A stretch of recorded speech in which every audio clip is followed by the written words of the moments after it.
Hello guys, welcome to my channel. Today I have a guest and you already know him because we made a video about writing a motivation letter, and if you haven't seen it, the link will be below.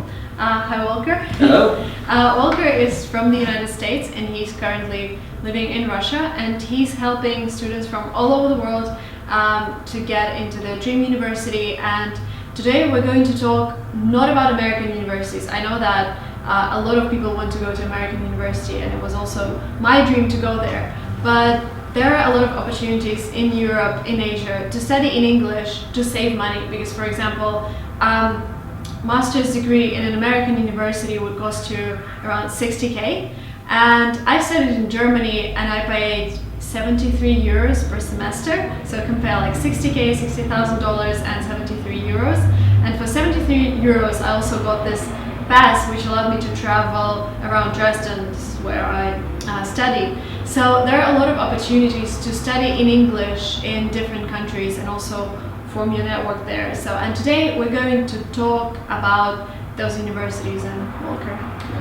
Right. So Marina talked about some of the pluses, that it can be a lot cheaper to study in Europe because they're free. Of course, you have to settle this with the living expenses and what it's going to cost to go back and forth. But it's true that it is cheaper.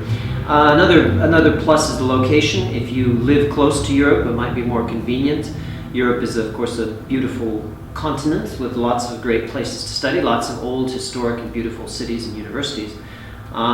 And it also can be accessible. It's difficult to get a visa, and it's become more difficult to get student visas to go to the United States and especially to Great Britain. So it can be an easier place to get into to study as a student.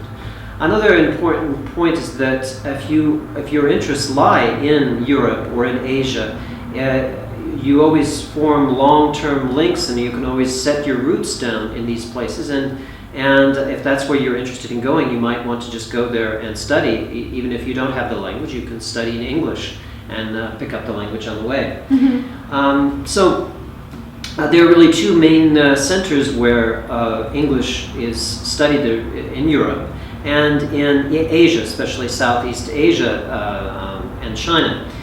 Chinese programs are growing very fast, but a lot of the historical ones are in countries that have a large English-speaking population, such as Singapore and Malaysia. Australia has been, is an English-speaking country, and Australia has probably been the biggest exporter of its educational system for a long time. But these others are also very important, especially as the Asian economy grows.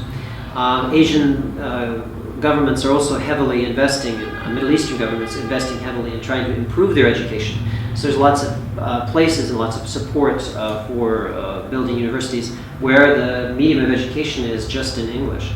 So I tried to break it down a little bit, and I came up with sort of ones that are farms and famous universities, ones that are affiliates to other universities, and ones that are fudges. And so the famous ones are ones that have been long established, that are mostly for local people. So they're such as the American University in Lebanon and Beirut, the American University in Cairo, which are universities built for the local population. So if you're from those countries, those are great places to study. They're in English language mediums, but they are more for the local people. They were designed for that.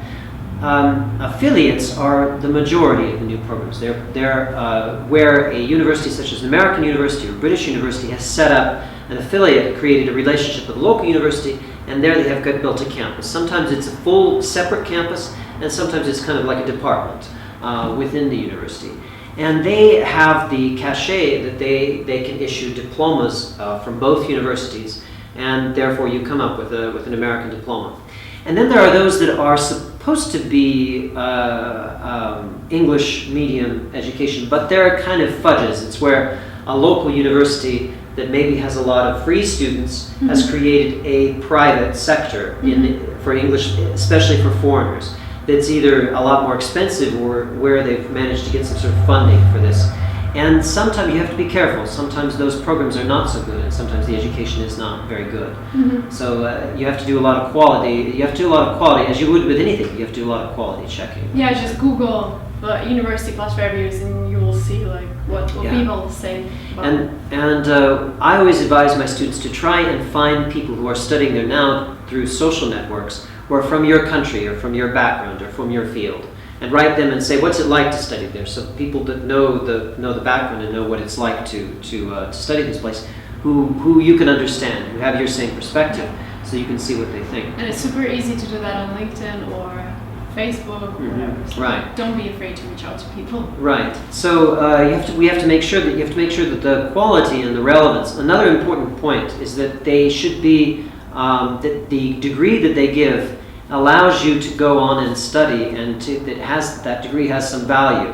Sometimes in foreign countries they issue a degree from a foreign university that doesn't really count in that country, or that doesn't apply to other countries. So it's almost kind of like you end up having a degree that you don't know what to do with. Also, these affiliates, they may not wish to issue the diploma of the affiliate university. Mm-hmm. And so you've been affiliated with an American university, but you don't have an American diploma. Mm-hmm. So all those things you have to be very careful with and be very attentive to.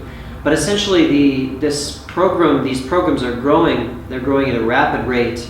Middle Eastern countries are building huge universities with their investments, and all in the English language medium. So if you can get your English up, it's a great place to consider, and a growing and vibrant community that's growing all around the world. And so we're here to help.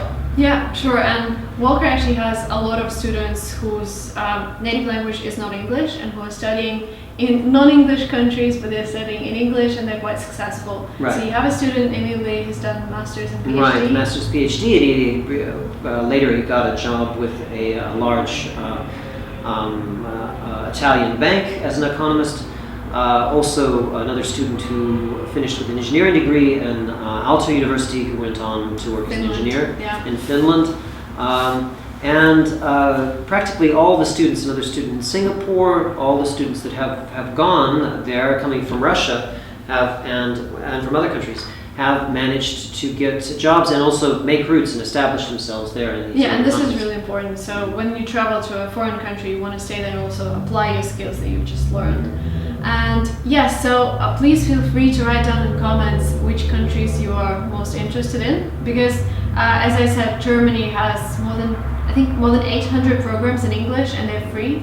Finland, education is free, and then pretty much everything is in English, and everybody speaks English. And what else? Italy. All the Scandinavian countries have excellent programs. University of Copenhagen has practically an entire university in English. Yeah. And then the French university. Right. There's a very interesting variant in the south of France, in the town of Sophie d'Ipolis, which is a really famous science technology university.